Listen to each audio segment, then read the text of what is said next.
Spring, 1896. In the farming town of Ashford, Ohio, nothing unusual ever happened. Fewer than 800 people lived there, one church, one general store, and a small wooden schoolhouse sitting alone beside a dirt road that cut through endless cornfields.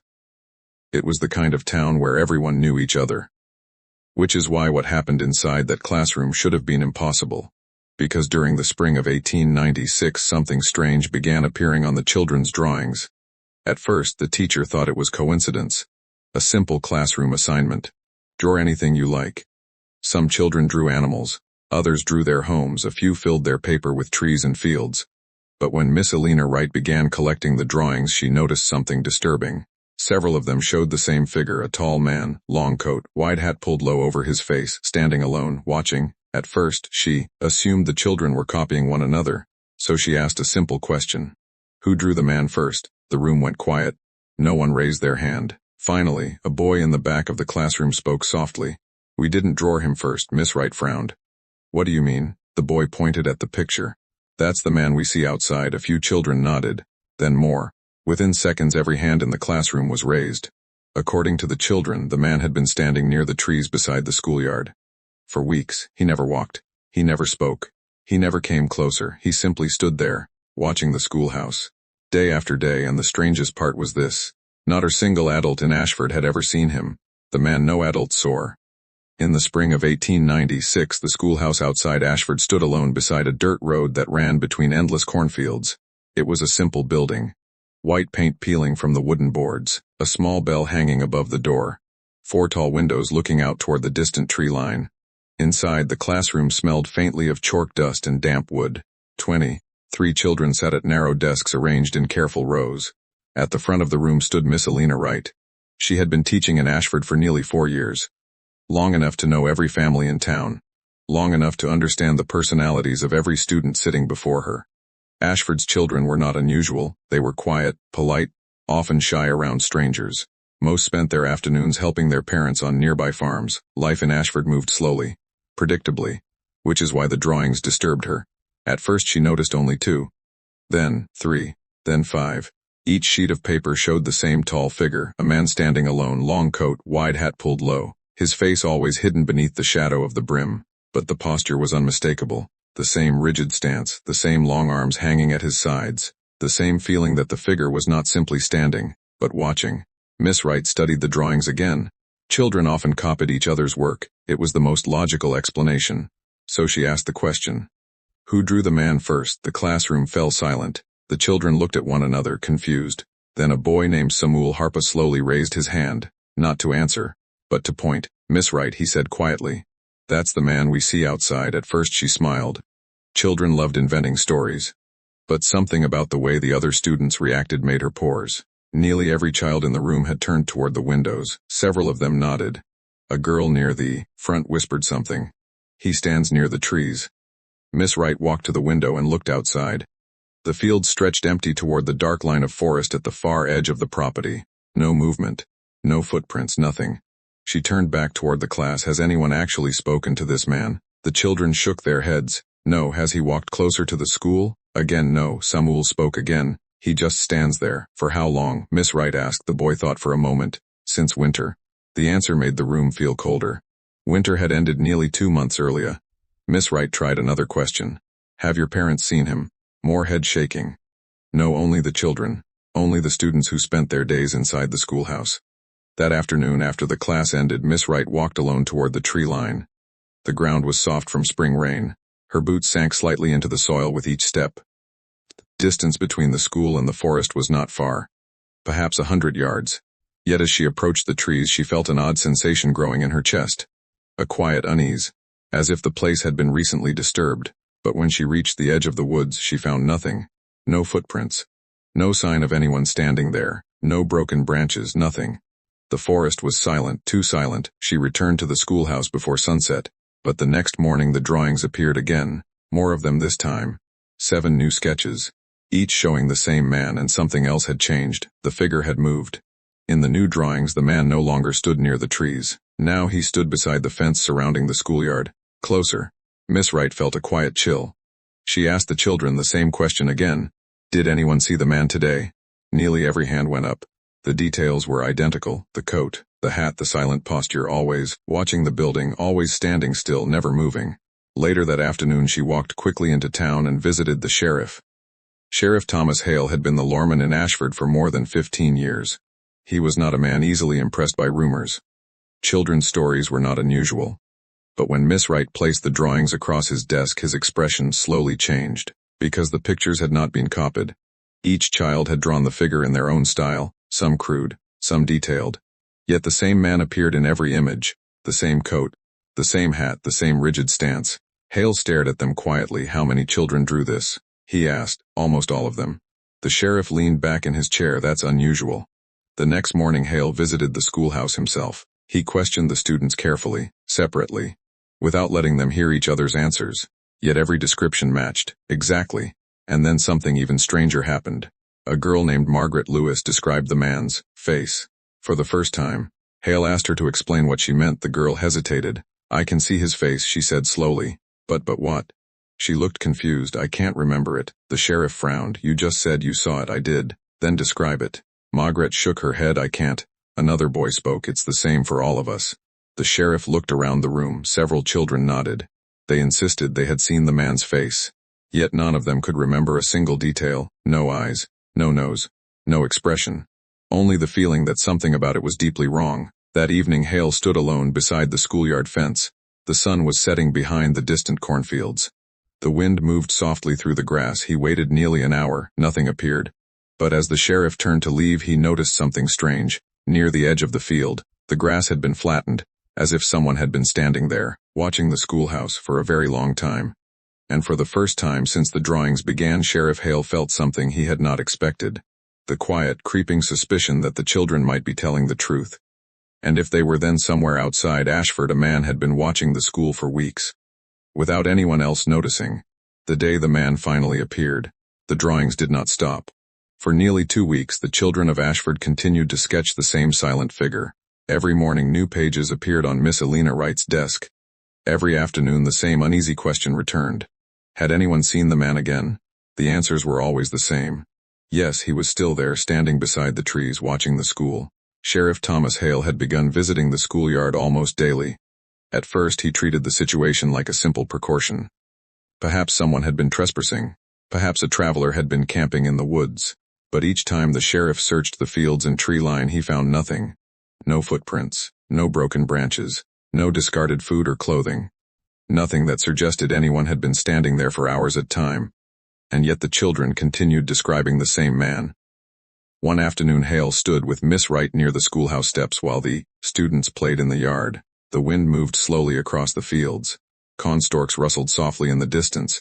"You still believe someone's out there?" Miss Wright asked. Hale crossed his arms. "I believe something is frightening your students." "But what?" "That's what I intend to find out." He scanned the tree line again. Empty as always. Then something unexpected happened. A small voice called from the yard. "Miss Wright." The teacher turned. One of the boys was pointing toward the far end of the fence. His hand trembled. "He's back." Miss Wright followed the boy's finger. At first she saw nothing. Then the sheriff stepped forward suddenly.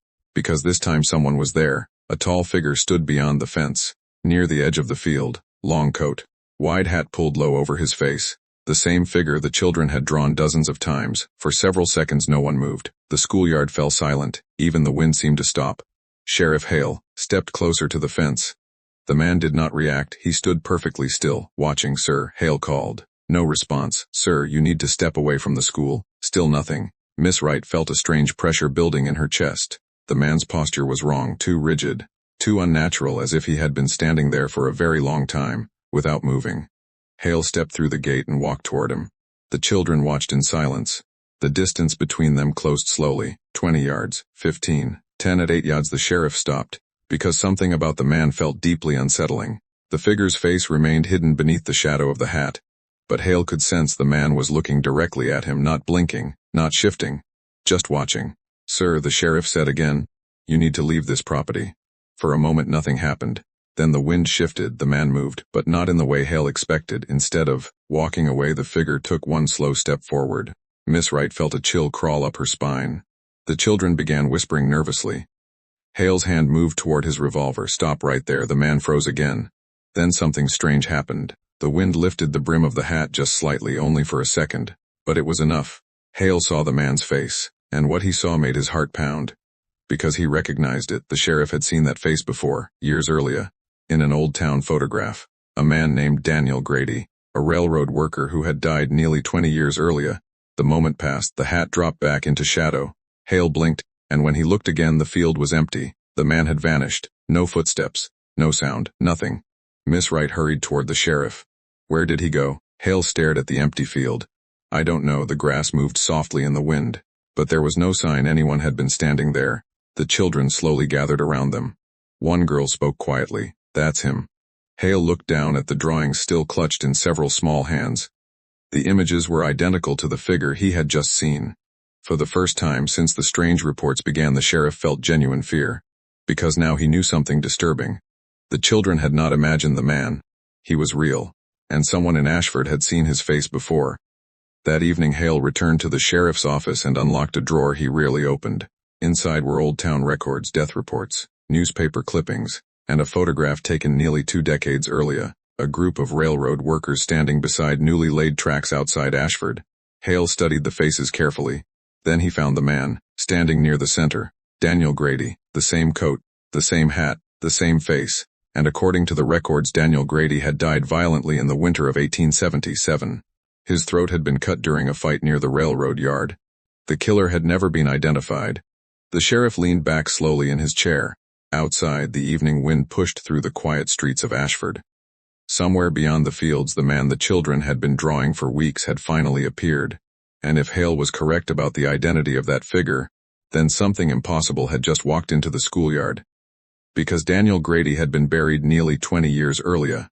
The grave that was opened. The story spread through Ashford faster than anyone expected. By the following morning, nearly every resident in town had heard the same unbelievable claim. The children had been drawing a man for weeks. And now the sheriff himself had seen him standing beside the schoolyard fence. In a small town like Ashford, rumors did not travel quietly. They moved like wind through dry cornfields. By midday, the general store was crowded with farmers and railroad workers arguing over the same question. Had someone really seen Daniel Grady? The name itself carried an uncomfortable weight. Many of the older men remembered him. A railroad laborer who had worked the construction lines outside town nearly 20 years earlier. Strong, quiet, hardworking, and then suddenly dead. Official records claimed his death had been the result of a drunken fight near the rail yard, but the truth was that no one had ever been arrested. No witnesses had come forward. The case had simply faded away with time. Until now. Sheriff Thomas Hale arrived at the store just after noon. The conversation stopped the moment he stepped through the door. Hale looked around the room. You've all heard the story, he said. Several men nodded. An older farmer stepped forward. You're telling us you saw him yourself? Hale hesitated before answering. Yes, a ripple of murmurs spread through the crowd. Another man spoke. That's impossible. That's what I thought too. The farmer leaned closer. What did he do? Nothing. What do you mean nothing? He stood there, Hale replied quietly. Watching. The words unsettled the room. Finally someone asked the question everyone had been thinking. If that was really Grady, the man paused.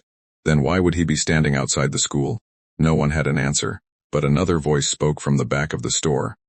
Maybe he ain't buried where we think he is. The room fell silent, because suddenly the most obvious explanation seemed unavoidable. If the man seen near the schoolyard was truly Daniel Grady, then there was only one way to know for certain. That evening a small group of men gathered outside the church, the sheriff, the town doctor, 3 farmers who had known Grady years earlier, and Miss Elena Wright, who stood quietly beside the lantern light.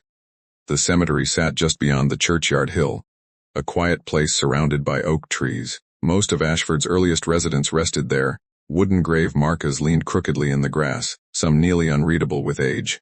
Sheriff Hale carried the lantern as they walked toward a particular grave near the far edge of the hill. The name on the marker was still visible. Daniel Grady, born 1840. 9 died 1877. The wind moved softly through the branches above them. For a moment no one spoke. Then the doctor cleared his throat. You understand what you're asking? Hale nodded. I too. Disturbing a grave was not something done lightly in a town like Ashford. But the sheriff had already made his decision. If someone is pretending to be Grady, Hale said, well, no. And if no one is pretending? Miss Wright asked quietly. Hale did not answer. The men began digging. The soil was soft from recent rain, but the deeper they dug the heavier the silence became. Each shovel of earth seemed to carry more tension than the last. The lantern light flickered across the disturbed ground. Finally, the shovel struck wood, the coffin. No one moved for several seconds, then Hale knelt beside the exposed lid. Open it, the men hesitated, but slowly they pried the lid loose. The wood cracked as it lifted. The lantern light fell across the inside of the coffin. And in that moment every person standing around the grave felt the same cold shock. Because the coffin was empty, no bones, no clothing, nothing. Only a thin layer of dry earth at the bottom of the box. Miss Wright gasped softly. That's not possible. The doctor leaned forward. His hands trembled slightly as he examined the coffin. There's no sign the grave was disturbed, he whispered. The wood was old, the nails rusted. Everything appeared exactly as it should after nearly 2 decades underground. Except for one impossible fact, there was no body. Sheriff Hale stood slowly. For several seconds he could not speak. The wind pushed through the cemetery trees again. Finally, one of the farmers said the words no one else wanted to say aloud. If the body ain't here, he looked toward the dark fields beyond the hill. Then who's buried in that grave? No one answered. Because the truth forming in their minds was far more disturbing. Daniel Grady had been buried in Ashford nearly 20 years earlier, and yet his coffin was empty. Which meant one of two things had to be true. Either someone had stolen the body long ago, or something far stranger had happened. Hale closed the coffin lid slowly. The lantern light trembled in his hand. Miss Wright looked toward the distant fields beyond the cemetery. If Grady isn't in that grave, her voice barely carried across the hill. Then who is the man the children have been seeing? Sheriff Hale stared into the darkness. And for the first time since the drawings had begun, he realized something that made the entire mystery far more terrifying. The children had not just imagined the man, they had been watching him. For weeks. And if the grave was empty, then somewhere outside Ashford Daniel Grady might still be walking. The children who recognized him. The night after Daniel Grady's grave was opened, Ashford did not sleep. Lanterns burned in nearly every window. Doors remained locked. And long after midnight, people stood quietly behind curtains watching the empty road that ran past their homes. The discovery in the cemetery had changed everything. The story was no longer just about strange drawings. Now there was a far more disturbing question. If the coffin was empty, where was Daniel Grady? Sheriff Thomas Hale spent most of the night in his office reading through the old records of Grady's death. The file was thin, too thin. According to the report written nearly 20 years earlier, Grady had been found near the railroad yard with a deep wound across his throat. The death had been ruled a result of a fight. But there were no names listed, no witnesses, no suspects, just a burial record and a closed investigation. Hale closed the file slowly. Something about the report felt incomplete, as if pieces of the story had simply disappeared over time. The next morning he returned to the schoolhouse. Miss Alina Wright stood beside the classroom window when he arrived. The children had already begun their lessons, but the drawings were still appearing. Several new sheets of paper lay on her desk, each one showing the same tall figure. Only this time the drawings looked different. The man was no longer standing near the trees. He was inside the schoolyard. Closer than ever. Miss Wright looked uneasy. They say he came again yesterday afternoon. Did anyone else see him? Hale asked. No, only the children, she nodded. Hale stepped inside the classroom. The room fell quiet immediately. 23 young faces looked toward him. The sheriff studied them carefully. Then he asked a question he had avoided until now. Which one of you has seen the man the closest? For several seconds no one spoke. Then a small hand slowly rose from the back row. The boy was Samuel Harper, the same student who had first mentioned the figure weeks earlier. Hale walked toward him. You've seen him before, Samuel nodded. Yes. How close? The boy hesitated before answering. Yesterday he was standing right beside the fence. Miss Wright looked surprised. You never told me that. Samuel stared down at his desk. I didn't want to scare anyone. Hale knelt beside the boy's chair. Did he say anything? Samuel shook his head. No. Did he move? No. Then how do you know it's Daniel Grady? The boy slowly lifted his eyes. Because my grandfather showed me his picture once. The room grew very still. Hale leaned closer. When? Last winter. Samuel's voice was calm. He told me about the railroad men. Miss Wright exchanged a quick glance with the sheriff. Did your grandfather know Grady? Hale asked. Yes. What did he say about him? Samuel thought carefully. He said Grady wasn't supposed to die. The words hung quietly in the classroom. Hale frowned. What do you mean? Samuel answered slowly. My grandfather said Grady was going to tell the sheriff something important. About what? The boy hesitated again. But this time his voice lowered to a whisper. About the men who worked the railroad yard. Hale felt his pulse quicken. Did your grandfather say their names? Samuel nodded slightly. Yes, the sheriff waited, but the boy did not continue. Samuel, Hale said gently. What did Grady want to tell the sheriff? The boy looked toward the window, toward the distant tree line beyond the fields. For several seconds he said nothing. Then he spoke. He wants someone to remember. The words made Miss Wright shiver. Remember what? She asked quietly. Samuel turned back toward them. The truth. The room felt colder. Hale stood slowly. You think that's why he's here? Samuel nodded. Yes, because someone forgot. The boy shook his head. No, his voice was calm. They didn't forget. The sheriff's eyes narrowed slightly. Then why hasn't the truth come out? Samuel looked toward the door of the classroom as if expecting someone to walk through it. Then he said something that made the sheriff's chest tighten. Because the people who know the truth are still alive. The words echoed in the silent classroom. Hale understood immediately. If Daniel Grady had been murdered and if the investigation had never named a suspect, then someone in Ashford might still know exactly what had happened that night. Someone who had been there. Miss Wright looked toward the sheriff. You think Grady is trying to tell us who killed him? Hale did not answer immediately. Instead, he walked slowly toward the window. The fields outside stretched empty beneath the pale morning sky. But the flattened patch of grass near the fence was still visible, the place where the children said the man had been standing, watching the school, waiting. Hale finally spoke. If Grady wants the truth remembered, he turned back toward the classroom. Then someone in this town is going to have to tell it. And somewhere beyond the quiet fields of Ashford, the man the children had been drawing for weeks might still be standing. Silent, patient, waiting for the moment when the past would finally be revealed. The men who were still alive. By the afternoon following Samuel Harper's confession, Sheriff Thomas Hale had already begun searching through the oldest records in Ashford's courthouse. The building stood beside the church, a narrow wooden structure filled with aging documents and dust-covered ledgers. Most of the town's early records were stored in a single cabinet at the back of the room. Property files, marriage certificates, burial records, and somewhere among them, the investigation report from the night Daniel Grady died. Hale spent nearly 2 hours reading through brittle pages written nearly 20 years earlier. The more he read, the more uneasy he became. Because the report describing Grady's death was almost suspiciously brief. Found near the railroad yard, severe wound across the throat. Death likely caused by violent altercation, case unresolved. But something else caught the sheriff's attention. Several names appeared repeatedly in the report. Men, who had been working at the railroad construction camp outside Ashford in the winter of 1870, 7 laborers. Supervisors, foremen. Hale copied 4 of the names into his notebook. Elias Turner, Patrick Doyle, Nathan Caldwell, Joseph Harlan, 4 men who had been present at the railroad yard the night Daniel Grady died. 4 men who had been questioned during the investigation, but never charged. The sheriff leaned back slowly in his chair, because 3 of those names were still very familiar in Ashford. Elias Turner owned a farm on the southern edge of town. Patrick Doyle ran the blacksmith shop near the rail yard, and Nathan Caldwell still worked for the railroad. Only one name stood out, Joseph Harlan. He had died nearly 10 years earlier from illness, which meant something the sheriff could not ignore. 3 of the 4 men connected to Daniel Grady's death were still alive, and still living in Ashford. That evening Hale walked into the general store again. The same group of men had gathered near the stove, discussing the discovery in the cemetery. When the sheriff entered, the conversation stopped.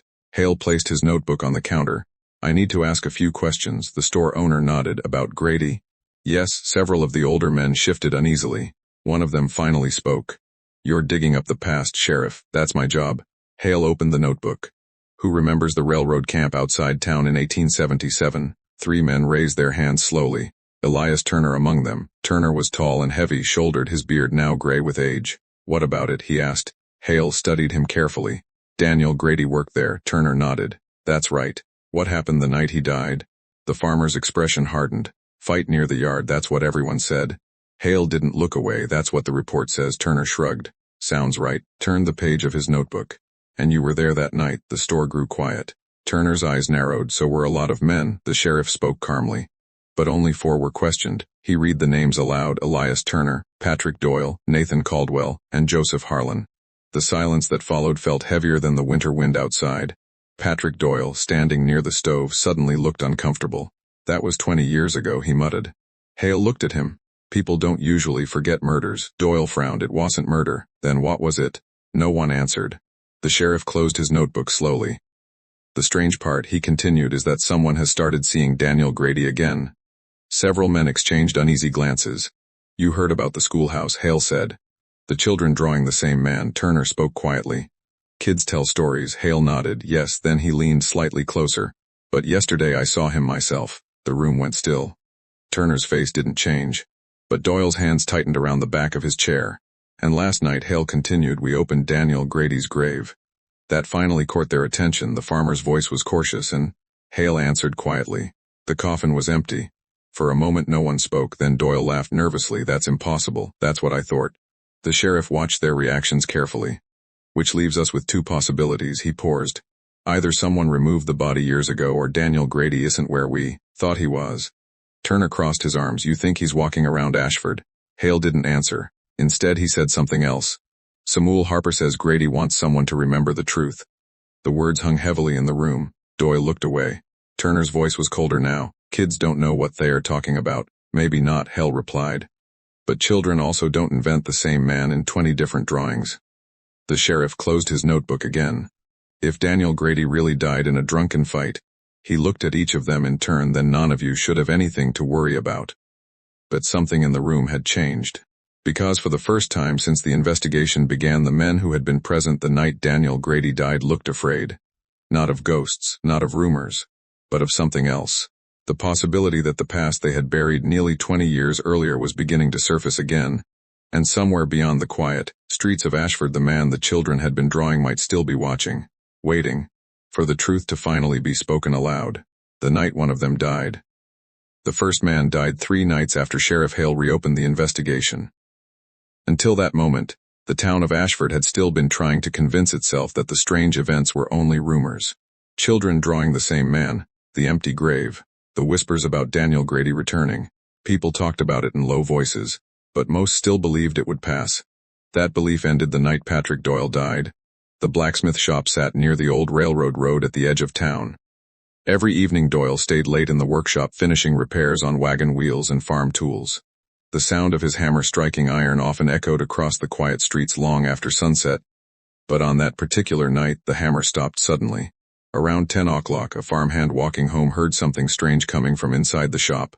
Not metal, not tools, a voice. Someone was shouting. The farmhand slowed as he passed the dark building. Through the workshop window he could see Doyle standing near the forge.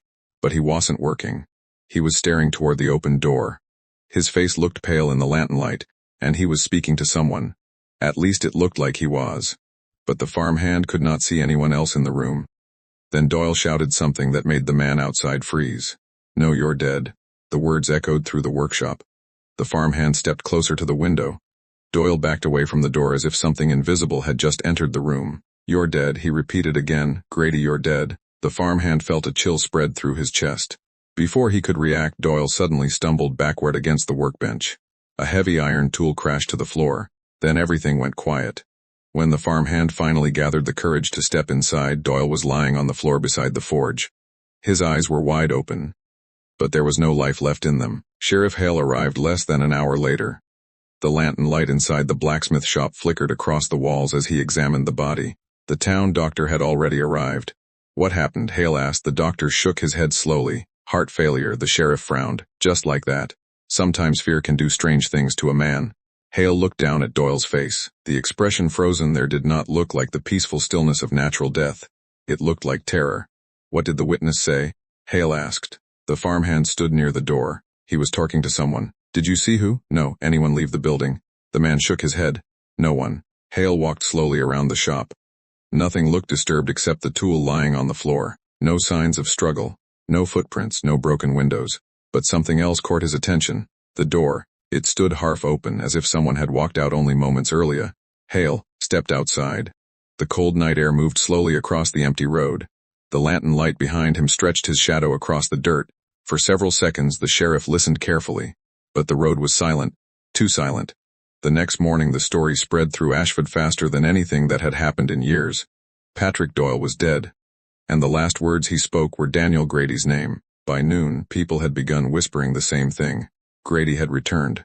The schoolchildren were the first to notice something else. That morning, when they began their drawing lesson, every paper showed the same image again. The tall man, the long coat, the wide hat. But this time something had changed. There were fewer shadows. Miss Wright looked closely at the drawings. Only 3 figures remained behind the man, 3 dark shapes standing far behind him, watching, waiting. The teacher's hands trembled slightly, because only 3 of the men connected to Grady's death were still alive. That afternoon Sheriff Hale visited Elias Turner's farm. The old farmer stood outside his barn when the sheriff arrived. "You heard about Doyle," Hale said. Turner nodded. "People say Grady did it." Hale studied the man carefully. "And what do you think?" Turner's eyes moved slowly toward the tree line across his fields. For a moment he didn't answer. Then he said something strange. "Some things don't stay buried forever." Hale watched him closely. "You were there the night Grady died." Turner's face remained still. "That was a long time ago. 3 men left who know the truth." The farmer finally looked directly at him, "And maybe that's 3 too many." The words hung heavily in the cold air. For the first time since the investigation began, Sheriff Hale began to understand something disturbing. If Patrick Doyle had truly died from fear, then someone had frightened him badly enough to stop his heart. Someone Doyle believed was Daniel Grady, which meant only 2 possibilities remained. Either a dead man had returned to Ashford, or someone alive knew exactly how to make the guilty remember what they had done. And somewhere in the fields beyond the quiet town, the tall, silent figure might still be standing, watching, waiting, until the next man remembered the truth, the last man who remembered. By the time Patrick Doyle was buried, the town of Ashford had already begun to change. People no longer walked alone at night. Doors were locked before sunset. Lanterns burned late in farmhouse windows. Everywhere the same whispers followed the same question. Was Daniel Grady back? Some people claimed they had seen him, a tall man, long coat, wide hat pulled low, standing near the tree line watching. Others said the sightings were only fear spreading through the town. But one thing no one could ignore was this: every strange event seemed connected to the same 4 men. The men who had been present the night Daniel Grady died. Now one of them was gone, Patrick Doyle, dead in his own workshop, leaving only 2 still alive, Elias Turner and Nathan Caldwell. Sheriff Hale spent the next 2 days watching them carefully. Turner stayed close to his farm. Caldwell continued working at the railroad yard, but several workers reported that he seemed distracted, nervous, as if he expected something to happen. But the real turning point came 3 days later, just before sunrise. A farm boy riding toward the rail yard discovered something strange near the old track crossing. A man was sitting beside the rails, not moving, not speaking, just sitting there. When the boy approached, he realized the man was Nathan Caldwell, and Caldwell looked terrified. Sheriff Hale arrived shortly after. The early morning fog rolled slowly across the fields as he approached. Caldwell sat with his back against a wooden post beside the track. His clothes were covered with dirt. His eyes looked hollow and exhausted. The sheriff knelt beside him. "Nathan," Hale said quietly. "What happened?" Caldwell didn't answer at first. His gaze remained fixed on the empty track ahead. Finally he whispered something. He came back. Hale studied him carefully. "Daniel Grady." Caldwell nodded slowly. "I saw him." "Where?" "Outside my house." The sheriff waited. Caldwell swallowed hard. He was standing near the fence. "Did he say anything?" "No." "Did he move?" Caldwell shook his head. "He just stood there." The man's hands trembled slightly, watching. Hale looked around the quiet tracks. "Then what happened?" Caldwell finally looked at him. And for the first time since the investigation began, the fear in his eyes looked different. Not fear of ghosts. Fear of something else. He didn't need to say anything. Hale frowned. "What do you mean?" Caldwell's voice dropped to a whisper. "Because I already knew why he was there." The sheriff remained silent. Caldwell's breathing grew uneven. "That night," he said slowly. "The night Grady died." His voice cracked. "It wasn't a fight." Hale's chest tightened. "Then what was it?" Caldwell looked toward the distant tree line. "We were drunk." "Who was there?" "Turner, Doyle, Harlan, and me." The sheriff said nothing. Caldwell continued speaking as if the words had been trapped inside him for years. Grady had been talking to the sheriff. About what? The railroad money. Hale's eyes narrowed. "What money?" Caldwell laughed bitterly. "The construction funds. The railroad company had been paying extra money for supplies. Some of it disappeared, and Grady found out." The sheriff understood immediately. "He was going to report you." Caldwell nodded slowly. "Yes." "What happened that night?" The man's voice trembled. "We tried to scare him, but Doyle lost his temper. He cut Grady's throat." The wind moved softly across the empty tracks. "And the body?" Hale asked. Caldwell's face twisted. "We buried him outside town." The sheriff felt the cold realization settling into place. Not in the cemetery. No. Hale thought of the empty grave. The coffin was empty because Grady was never there. Caldwell nodded. "We told the town he was buried, but we knew the truth." For a long moment neither man spoke. Then Hale asked the final question. "Why are you telling me now?" Caldwell looked toward the fields again. "Because when I saw him standing outside my house," his voice shook, "I realized something." What? Caldwell's eyes slowly filled with tears. It wasn't Grady, the sheriff frowned. Then who was it? Caldwell lowered his head. It was us. The words sounded strange at first, then he explained. For 20 years we never spoke about that night. We told ourselves it was over. But when Doyle died, Caldwell looked toward the ground. The guilt came back. The sheriff finally understood. The man they had been seeing, the shadow the children had been drawing, was not Daniel Grady. It was the memory of what they had done. A memory so strong it had begun to appear everywhere, in their minds, in their fear, in the drawings of children who had overheard the stories adults tried to hide. Caldwell wiped his face, slowly. We thought he had come back for revenge, but he didn't need to. The man's voice became quiet again. We were already destroying ourselves. Sheriff Hale stood slowly. Somewhere in the fields behind them, the morning sun was beginning to rise. Caldwell remained sitting beside the tracks, broken, exhausted, the last man who still remembered the truth. And for the first time since the investigation began, Hale understood the real mystery of Ashford. Daniel Grady had never returned. The past had. The town of Ashford never officially solved the death of Daniel Grady. No trial was ever held. No official confession was written into the records. And yet everyone in the town eventually understood the truth. Not because of evidence, not because of witnesses, but because fear has a strange way of forcing people to remember things they tried to bury. After Nathan Caldwell's confession, Sheriff Hale quietly reopened the case. But by the time the investigation truly began, the story had already started to end itself. Nathan Caldwell died the following winter, not violently, not mysteriously, but slowly. According to the town doctor, his heart simply gave out. The last man connected to that night was Elias Turner, the farmer who had stood in the general store denying everything. Turner lived another 3 years. But neighbors later said something about him had changed after Patrick Doyle's death. He stopped attending church, stopped speaking to most people in town, and every evening, just before sunset, he could be seen standing alone beside the fence at the edge of his property looking toward the trees, as if expecting someone to appear there. One cold morning in early spring, Turner was found dead in his barn. No sign of violence, no sign of illness. Just a man who had lived long enough to remember something he had tried to forget. When Sheriff Hale reviewed the case one final time, he realized something disturbing. Daniel Grady had never come back to Ashford. The figure seen near the schoolyard, the man the children drew again and again, the shadow people believed they saw at night. None of them had ever been proven real. And yet the guilt of 4 men had been powerful enough to make an entire town believe a dead man was walking its streets. Because sometimes the most terrifying ghosts are not spirits. They are memories. Memories of things people have done and spent the rest of their lives trying not to remember. The children of Ashford eventually stopped drawing the man. The sightings disappeared and the story slowly faded into local legend. Today, the old schoolhouse still stands on the edge of the cornfields, weathered, quiet, almost forgotten. But every few years someone discovers an old drawing in a family attic. A child's sketch from 1896, a tall figure, long coat, wide hat, standing near the tree line, watching. And historians still argue about what those children actually saw. Was it a ghost, a trick of imagination, or something far more unsettling? The moment when a town's buried secret became too heavy to stay hidden, because history has a strange habit. The truth may stay silent for years, sometimes decades, but eventually someone remembers.